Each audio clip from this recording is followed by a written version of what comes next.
that structural inflation is creating inequality and derives into social unrest and tons of things that eventually lead to wars. I think once you pass a point of no return, once you've abused monetary policy and fiscal policy to limits where your debt is unsustainably high, and if you were to normalize the level of interest rates, you would be effectively bankrupt. From a game theory perspective, the system is designed in stagflation. As the great philosopher Mike Tyson would say, every central banker or government has a plan until the market punches you in the face. And without intervention, many of these countries would be bankrupt. I feel like we're forced into the markets. At some point, this debt-based system led by the US is going to have a disaster. Whilst they had a much stronger position, the path of deterioration is huge and it's catching up.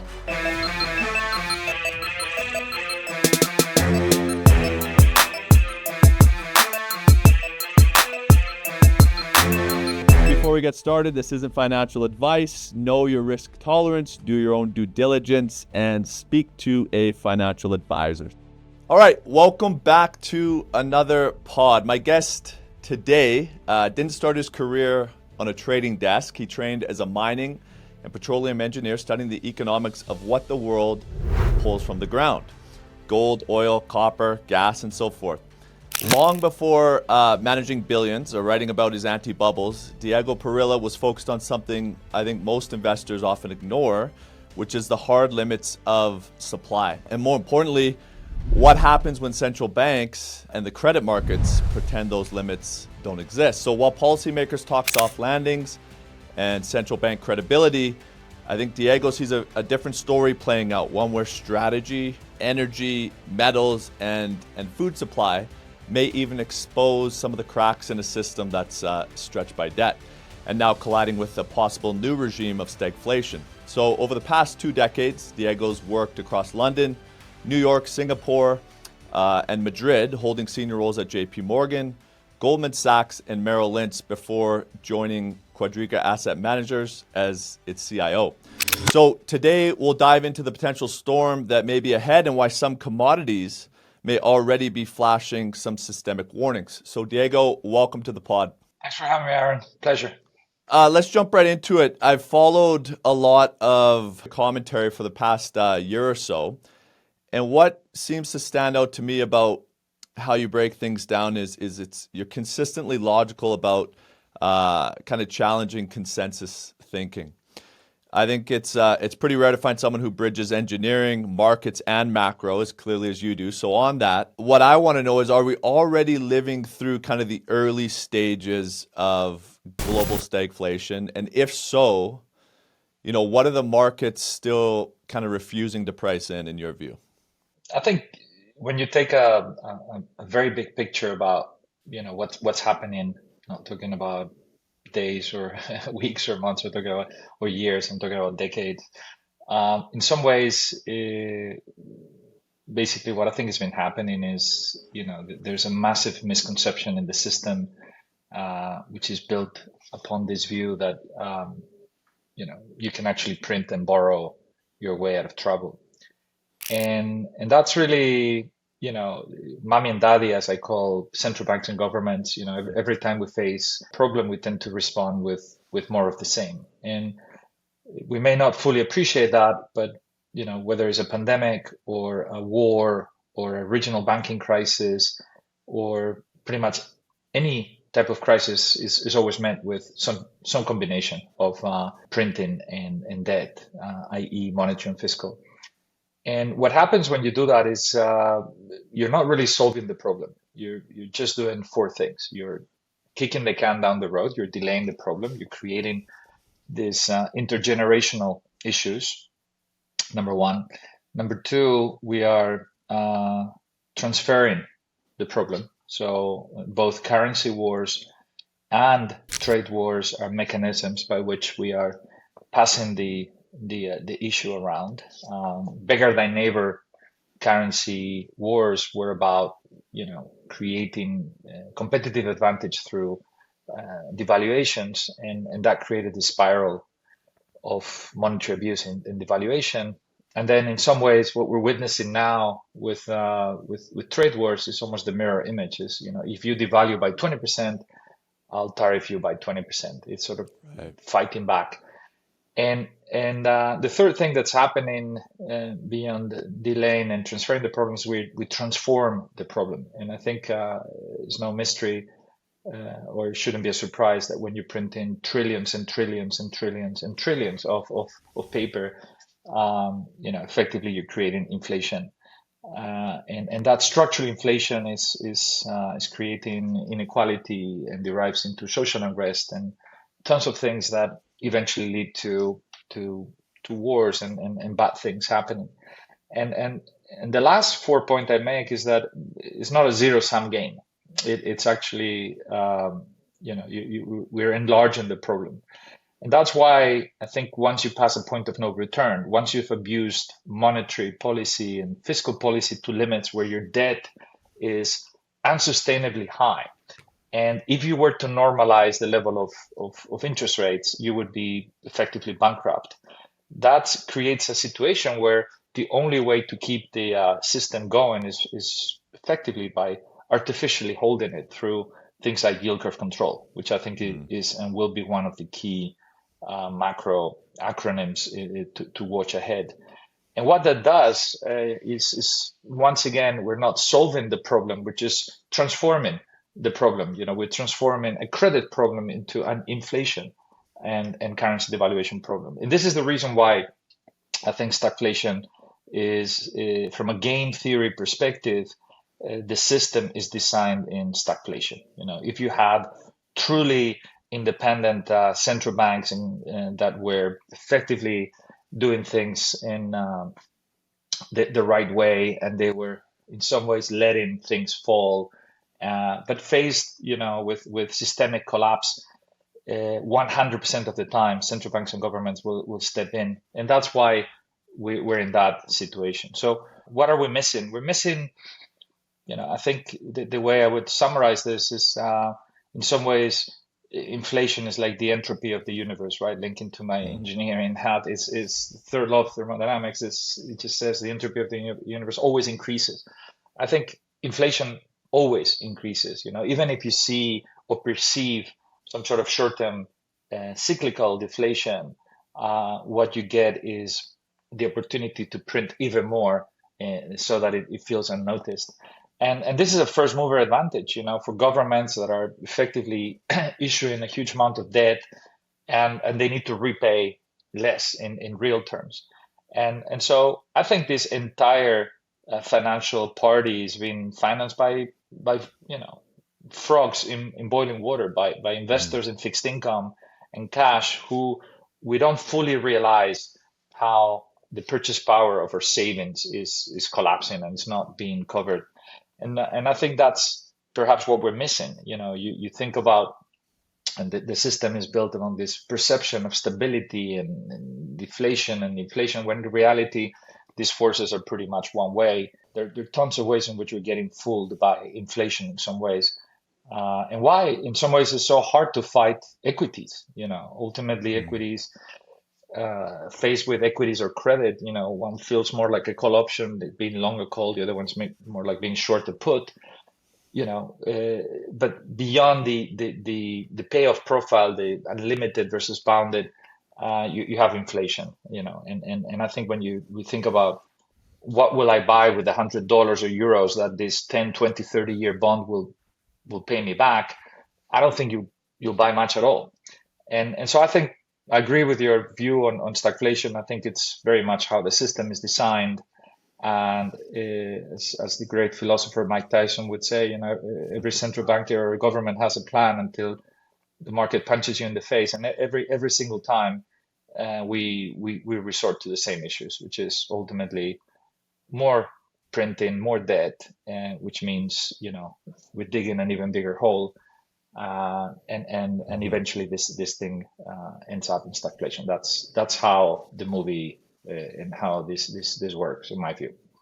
Okay, so I got a couple questions on that. Number one, break it down for a dummy. Yield. You said yield curve control is going to be probably like a main something that people are paying attention to as we move ahead here. What is yield curve control in the simplest terms? Pretty simple. So everybody is probably familiar with the idea of quantitative easing. And Mm-hmm. quantitative easing is a mechanism by which, Jerome Powell was given 120 billion a month, and he said just spend it. And he took that money and he bought bonds, right? And of course, if you're given all that money and you put it like literally printed out of thin air, and you start buying stuff, then of course you're going to impact the market, in some ways with lower yields and other stuff. Yield curve control is one step further, and because what it does is let's look at the situation in the 10-year Treasury in the U.S. Okay, so we're flirting with 4.5, and the 30-year flirting with 5% just a few days ago. And now things have eased significantly. But nevertheless, as the yields increase and you're starting to face this enormous pressure, I mean, think about the US is spending about $1 trillion a year simply just in interest rate payments, right? So that's about 50% of the annual budget. So what happens is once your interest rate level continues to increase because you have too much debt and if you can't pay it, it sort of creates this reflexive process where it makes things worse and worse and worse. And so what it means is central banks need to say, okay, the 10-year yield is 4.5%. Why? Because I said so. And what does it mean? It means I'm going to print infinite amount of money or whatever it takes so that the yields don't move. And so that process goes beyond QE and the 120 billion. It just says, look, I'm not even quantitatively printing money. I'm just fixing the level of yield at a level that I avoid bankruptcy and I avoid this spiral. And what it does is the reason why interest rates were going up in the first place is because of people are concerned about inflation, etc. And what you're doing is you're controlling those yields by printing more money, which is inflationary. And so the degree of freedom is the currency. And this is the reason why the dollar has been hurting so much. And if you look at recent experiences with other countries like Japan, which effectively has had yield curve control, or YCC, in place, they spent years bluffing, saying, okay, the 10 years, 0.1% yield. Why? Because I said so, and people believed them. Until one day, the market said, really? Okay, and we went to 25 bips, and they had to intervene. And once they intervened the market, and they printed more yen, and the people realized, okay, what's happening? Dollar yen went from 117 to 124 instantly, and then to 160. So we experienced, 40, 50% currency devaluation as a result of this spiral. And so I think that's, you could argue this is a US problem, and I would say no, it's actually a global problem. Every central bank, every government is abusing monetary and fiscal. And what we're experiencing in Japan, what will happen in Europe, where we already have yield curve control de facto.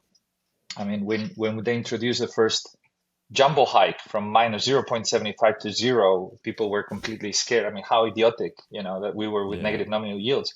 But when that happened, they basically introduced what they call the anti-fragmentation tool and said, look, don't mess around with Spain and Italy because I'll just buy the bond. So I think what it really means is eventually we've built a problem on the credit side.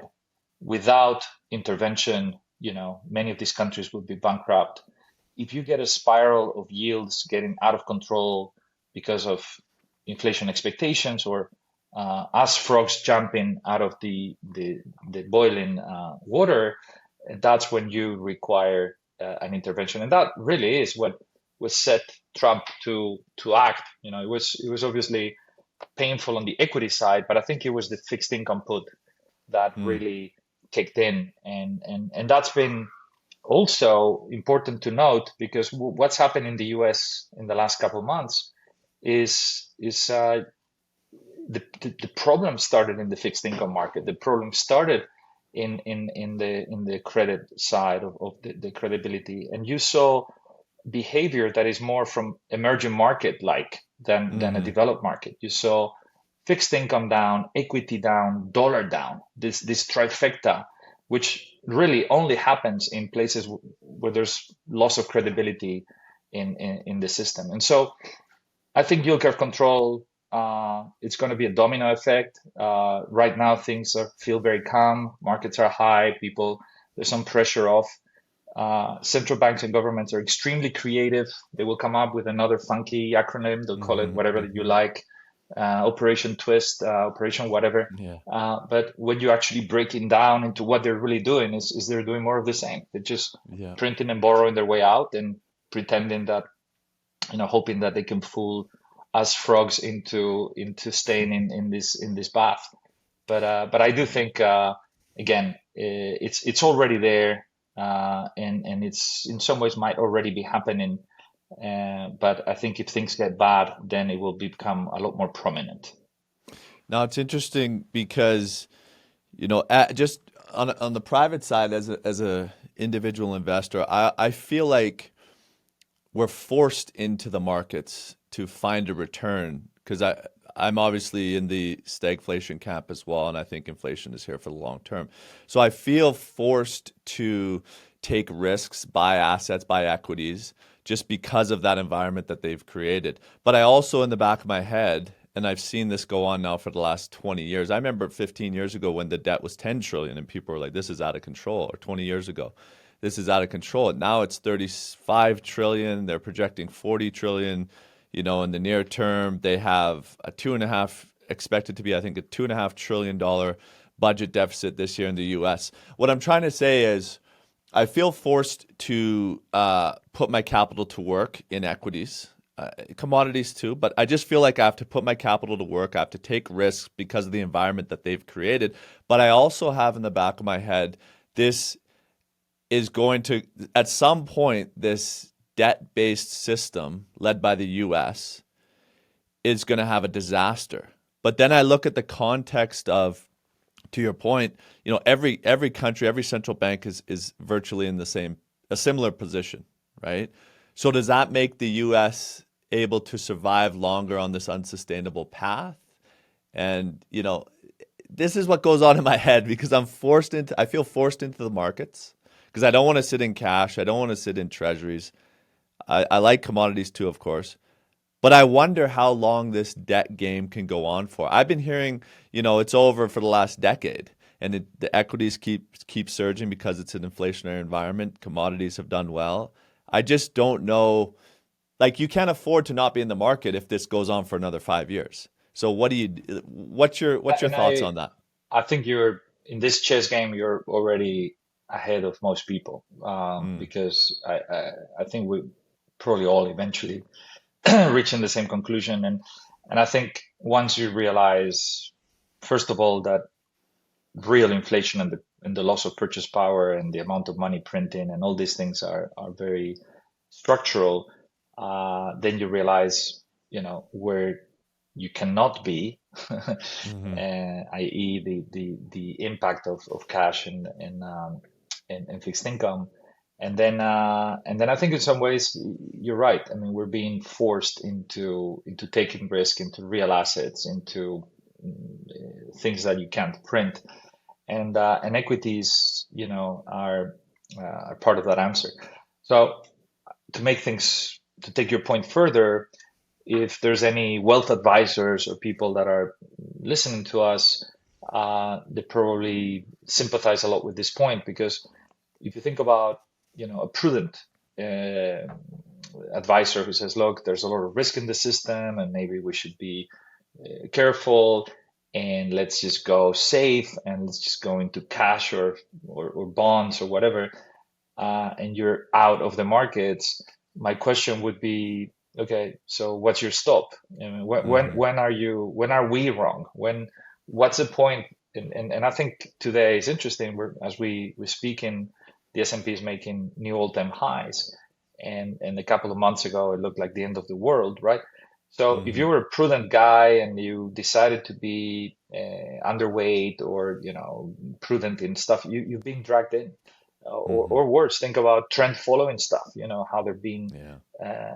effectively sucked in by the market and then, excuse my words, puked out on the way down and then sucked back up.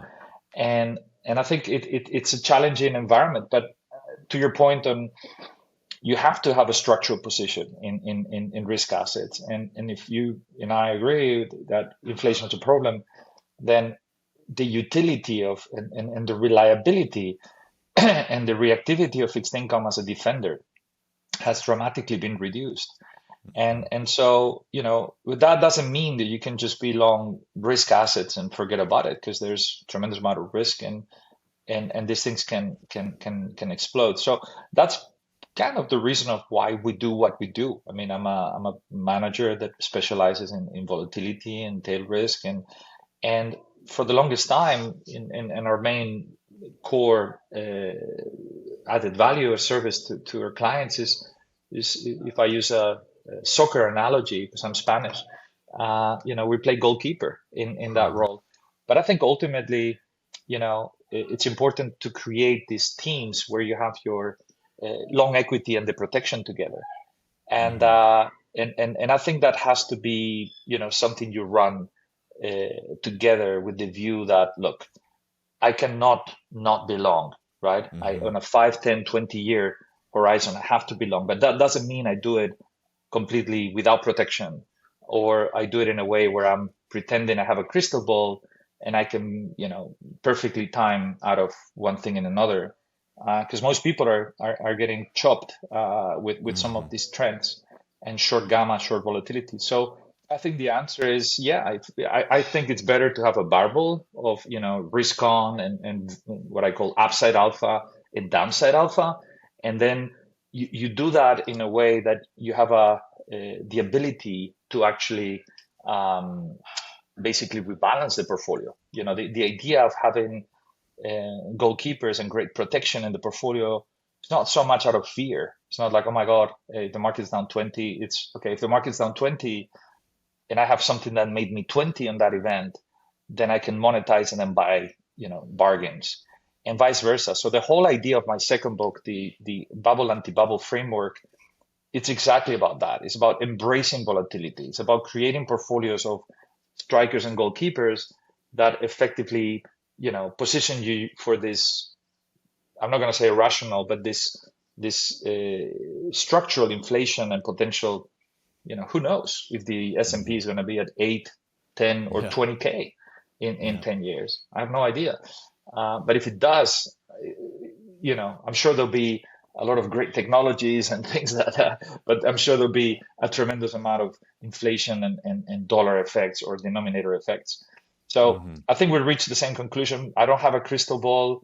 I don't believe in crystal balls. I think it's much more about, if I was the coach of the football team, I have no idea where the ball is going to be in the minute 17, and Mm-hmm. I'm not going to pretend I can play with 11 strikers and then 11 defenders. So to me, as the coach of my portfolio, is how do I position ourselves to attack and defend, right? Mm-hmm. And I'm a big fan of sporting analogies as a way to explain and complex concepts. I teach at Imperial College in London, quantitative macro, and I can dump things down into sporting. I can dump things up, comparing volatility and fluid mechanics. I just think analogies are super powerful. But Yeah. every single sport, no matter if you like baseball or chess or boxing or tennis or, the greatest players, I mean, Federer, Djokovic, all these guys are insane defenders. Most people Mm-hmm. just focus on the attack but Mm. I think it's a game of offense and defense, and the teamwork around it. So portfolio construction is really about correlations, about creating this situation where you are emotionally indifferent and hopefully in a position where you can take advantage of these extreme swings and imbalances that occur, and that we study in the bubble anti-bubble framework, and that we implement in our strategies. You've been doing this now for a few decades. Is this the most, I don't want to say stressful, but Yeah, let's go with stressful. Is this the most stressful time in your career for managing money? The most uncertainty, perhaps? Well, I think anyone who lived through '08, Yeah. everything in perspective, it was very long, is very abrupt, and it was pretty unique. What I can tell you about this time is that, I guess I'll use a bad analogy, bring it back to sports, but every other boxing fight is now the fight of the century, like Right, century right. is a long time. So, I think there's like three or four fights of the century every month. Yeah, Um, yeah. so there's a bit of inflation on that side. Having said that, the big cycles in macro, um, there are, let's say, the way we think about this is let's say we want to play goalkeeper. I mean, what makes a good goalkeeper a good goalkeeper? What makes a good defender, right? And we use a very quantitative framework that uses stuff that we call reliability, reactivity, convexity, asymmetry, cost, and carry. Each one of them is a mathematical formula.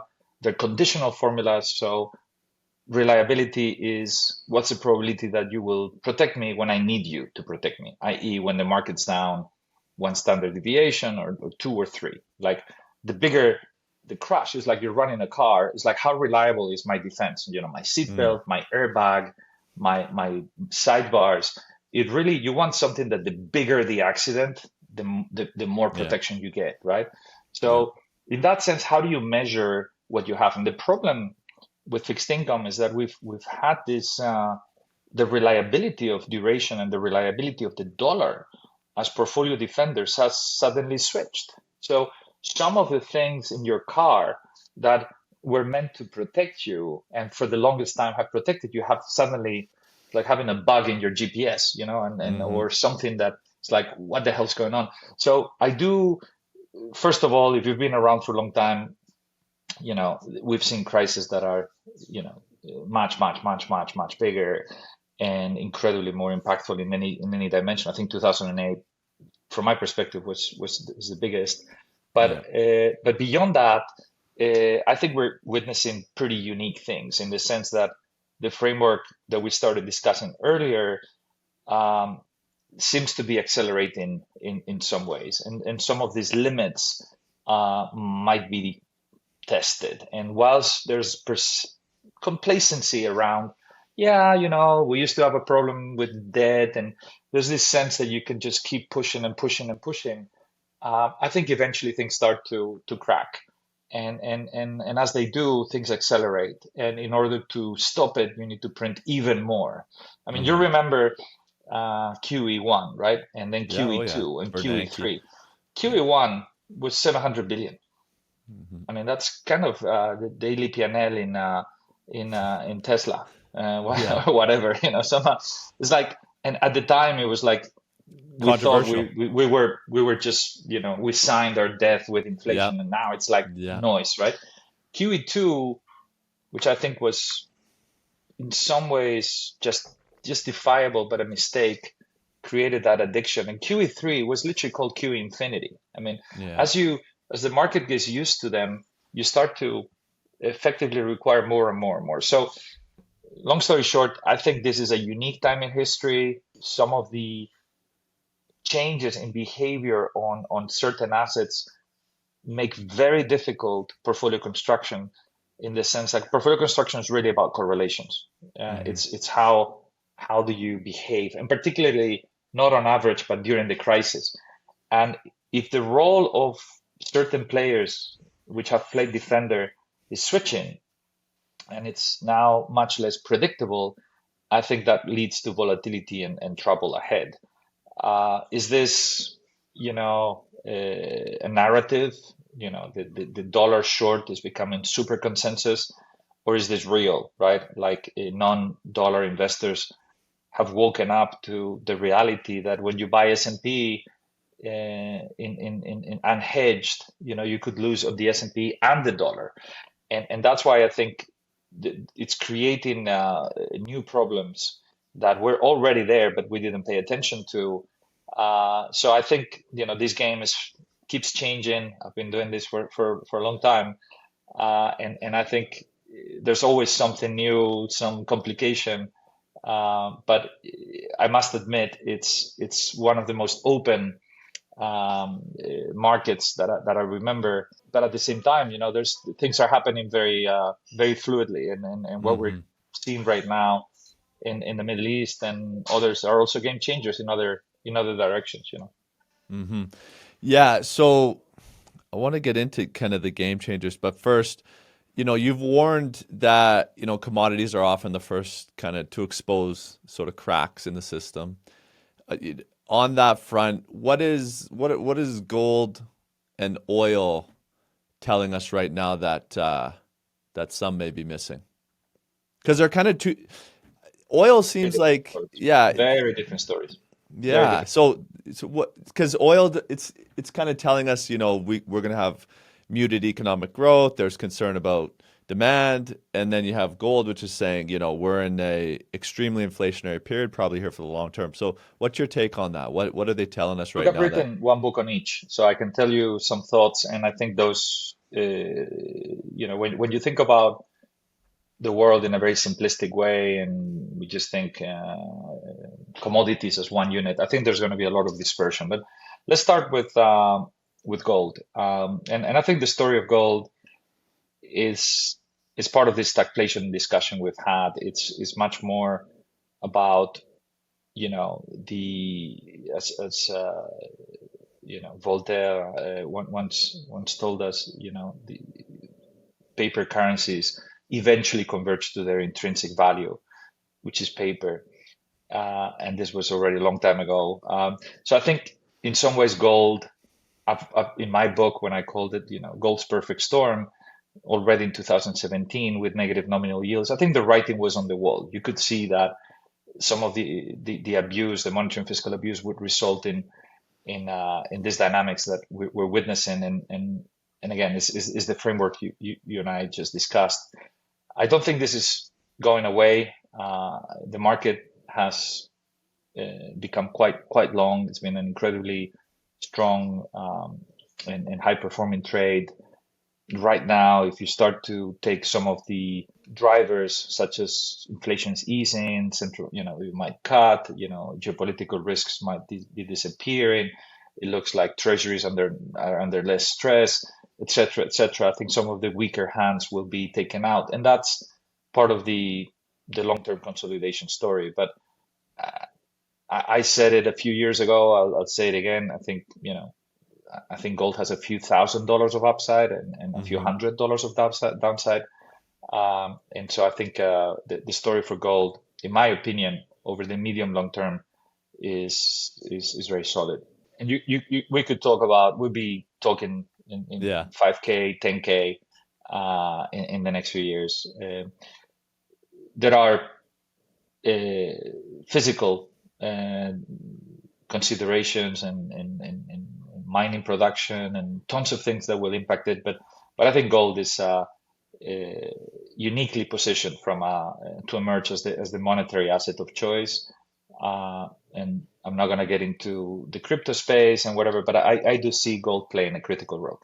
Now, the story on the energy side is very different, and I wrote my first book almost 10 years ago. It's called The Energy World is Flat. And in fact, the subtitle was Opportunities from the End of Peak Oil. I mean, as a contrarian guy, back in the day, the perception was crude oil is going to go to 500 and we're running out of crude. And as an engineer, we're taught to fall in love with the problem, not the product or the solution, right? And nobody needs crude oil per se. You don't need crude oil per se. I don't need crude oil per se. We need, in some ways, transportation from point A to B in the cheapest, most reliable, cleanest way, right? So I think the story with crude oil is, if we asked the audience, we did a poll and said, okay, why has oil and OPEC, why and how have they been so successful? I would argue that we would probably see that 99% of the people would say that it's an oligopoly of supply. I control the oil, therefore I control the price. And one of the points I made in the book is this is a necessary but not sufficient condition. What crude oil and OPEC have really enjoyed is not so much the monopoly of supply, is the oligopoly of supply, is the monopoly of demand. Why? Because for decades, we've driven our cars, buses, trucks, planes, ships, and on with oil products. It's gasoline, it was diesel, it's jet fuel, is fuel oil. So there was literally virtually no competition for transportation fuel. And in a world where transportation demand was one way, OPEC was able to control that supply, and that's why they've been so successful. But for a number of reasons, including the shale gas and oil revolution and Fukushima and things that I discussed, there's basically a revolution in natural gas, in liquefied natural gas, whereby you had these huge incentives, like natural gas at $10 a barrel equivalent in the US and $120 a barrel in Japan, which created these huge incentives, for people who had gas in Australia or Qatar or whatever to liquefy that gas and send it over. I mean, building the gas pipes was very hard, but LNG effectively created this, what I call the energy broadband, this network of floating pipelines that connected the world. And the US, which was once positioned as an importer of natural gas with shale, suddenly didn't need that. And so a lot of the liquefaction capacity, which is where 99.99% of the engineering difficulty comes, because regas is super simple. You can do it at the backyard of your house. But sending this thing to minus 200 plus degrees is a problem. And bringing it back to normal is not. So effectively, what you saw is this, and you could see it. You could look at the projects and say, in 3 years, you're going to see this wave of natural gas coming in LNG form. And Warren Buffett, when he decided to buy the train companies, I think it was an oil trade. It was, trains were the second largest consumer of diesel in North America, only behind the military. And he could actually switch his trains and pay, instead of $140 a barrel, he could pay 10 with very abundant local gas, which was actually much cleaner as well. So in some ways, those forces create this flattening that, in my opinion, would challenge this monopoly of transportation demand. And what we've seen since is the growth of electric cars and all sorts of alternatives that I think have eroded the relevance of crude oil as the sole provider. Now, what we've seen with the Russia-Ukraine war is a step back. So suddenly that gas didn't flow to Europe. The natural gas markets regionalized again. We had these huge premiums, even bigger than after Fukushima. Yeah. But the clock started ticking again. Things are evolving. And I think you will see a similar dynamic. So I think we're in the energy world is flat 2.0 version, where the action is probably going to be a bit less on arguably the transportation side, which I think it's going to be more abundant, and the action is a lot more in the power generation with AI and perhaps looking at other things. So I think the micro drivers of energy markets and the dynamics, I'm less concerned about, energy as a huge price problem. I think there's no shortage, and there's a lot of investment and there's a lot of things happening as a response also to geopolitical risks. Both sides, the producers and the consumers are creating avenues. So I think that divergence between gold and crude oil could very much be continued. And both markets, I think obviously energy is core to the world and the economic activity. But I think it's such an amazing and fun market to be. But I think it's easy to just, make some judgments that might be simply erroneous, making some extrapolations to think that, playing crude oil as proxy for stuff that it may not be. So I think it's important to to really do your homework and understanding some of these big drivers. And I think they shed a little bit of positive news to the more scary deflationary perspective that we painted, because I think the energy side of things, at least on part of the game, is going to be less of a problem. And I think the other side of the equation will be met with huge investment as well. So yeah, we need it. We'll continue to invest. Is it going to create huge issues? Maybe not. I don't have a crystal ball, but I do think that what just happened in Iran is major. The Middle East is a different place. The balance of power over the last few years has dramatically changed. Tehran and their partners are very weak, and I think they're going to have their own internal issues. And the more pro-Western world of Saudi and others, I think, are pushing ahead with a different agenda. And so that I think will also be a driver for potential volatility and risk that I suspect could be good news for the world as a whole and consumers in particular. It seems that, at least here in Canada with the major oil producers that we have, it seems the investing thesis is put your money into these companies with the agenda of getting large dividend payouts. It doesn't seem like there's much growth focus from an investment standpoint. Is that so? Would you say that I'm kind of inferring, but you're bullish on natural gas and kind of bearish on oil, or? I'm bearish. It's interesting because every time I make this point, I'm bullish on natural gas volume. But that doesn't mean I'm bullish on price. And I think sometimes when you see these things, the question is, where does the convergence take place? And is it natural gas prices converging up to crude or the other way around?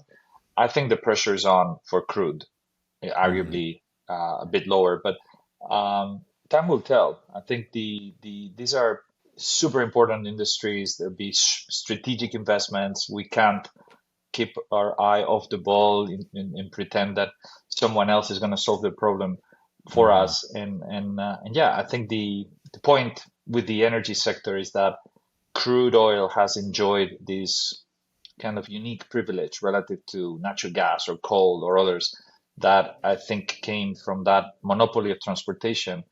And in some ways, it's quite possible that crude will be not quite just another commodity. I think it'll remain unique, but is certainly lost a lot of prevalence. So I think the story of energy markets is a broader story about the entire complex, including renewables, and less so a story about crude oil. Gotcha. Last question. I want to play a little bit of devil's advocate here on the inflation narrative. So there's two dynamics forming that at first glance to me appear deflationary. I'm talking longer term, maybe 10, 15 years, that appear quite deflationary. One is demographics, and the second is AI. So demographics, fertility rates in the entire West, well, much of the world are below replacement level, and in some cases well below replacement level. I mean, there's population shrinking, South Korea, Japan, China. Anyway, you know that side of the story. That concerns me obviously from a demand perspective, and then AI as well has deflationary credentials to it. What's your take on that? Could that eliminate the threat of long-term inflation? Those two issues. What's your take? Very good question. And I think when we talk about inflation, and we need to make a few distinctions. The first one is inflation itself. Let's say, the cyclical side of inflation, the cycle, demand, supply. There are super cyclical things related to inflation, including technology and demographics and other stuff. But my real problem with inflation, the reason why I think it's structural, is monetary inflation. And that comes from a different source. It comes from just monetary and fiscal abuse. And so it's almost like the trend in money printing and debt is unstoppable. And in order to prevent or avoid some of the issues we discussed earlier, you're going to need more, not less printing, and more, not less debt. Now, how AI and demographics and supply demand dynamics impact, of course, it matters, and I do think technology, the productivity side is insane. It's we're all mesmerized by what's happening. I'm quite bullish about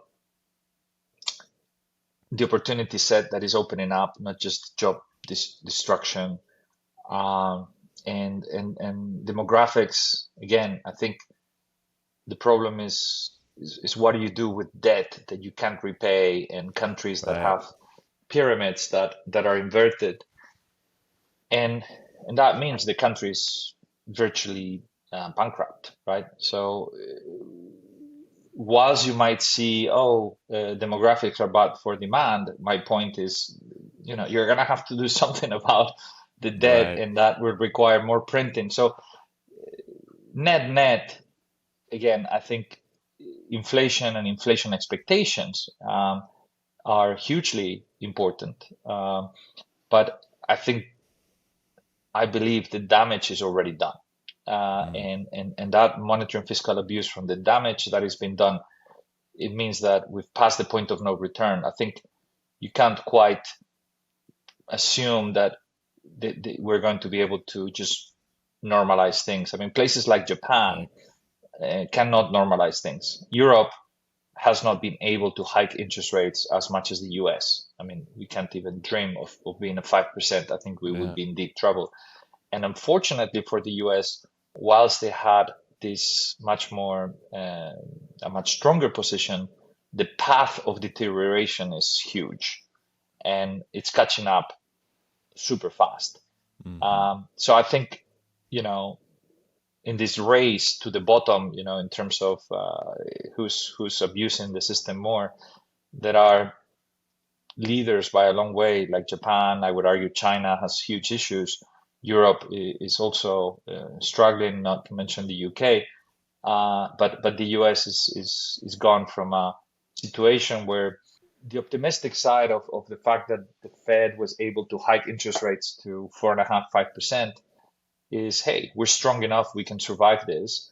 But if the level of debt becomes too high, that eventually creates this reflexivity of higher yields deteriorating your situation and leading to bankruptcy.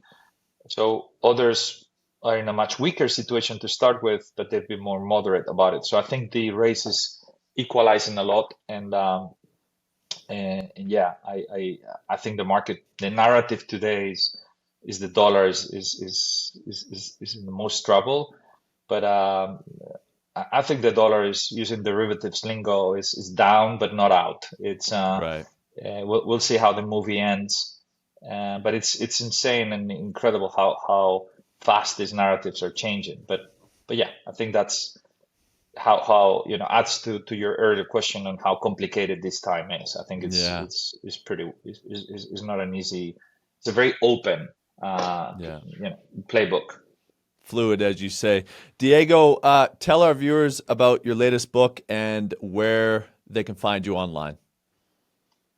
Look, I have these two books. You can find them. They're meant to be evergreen. They're more like frameworks rather than just snapshots of the world. The Energy World is Flat. Co-wrote it with my good friend Daniel Lacalle, and the Anti-Bubbles. Hopefully, you'll enjoy as much as reading them as much as I enjoyed and learned writing them. I'm working on a new book, which has been in the works for a while. We'll keep you posted. There'll be plenty of analogies there for sure. But otherwise, I write a monthly newsletter called the Anti-Bubble Report. It's free. People can reach out through LinkedIn or Twitter, X. And then if people are interested in our strategies, they feel free to reach out also through the same channels.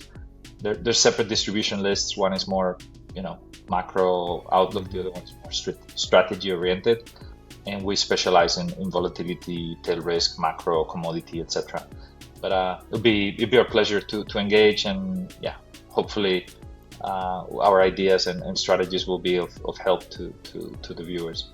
Oh, I'm sure they will. Diego, this has been a great conversation. I appreciate you taking the time and really breaking things down. Give me a lot to think about, and our viewers too. So thank you very much, Diego, for joining me today. My absolute pleasure. All the best and much health to all. Thank you. Take care. Thank you, guys.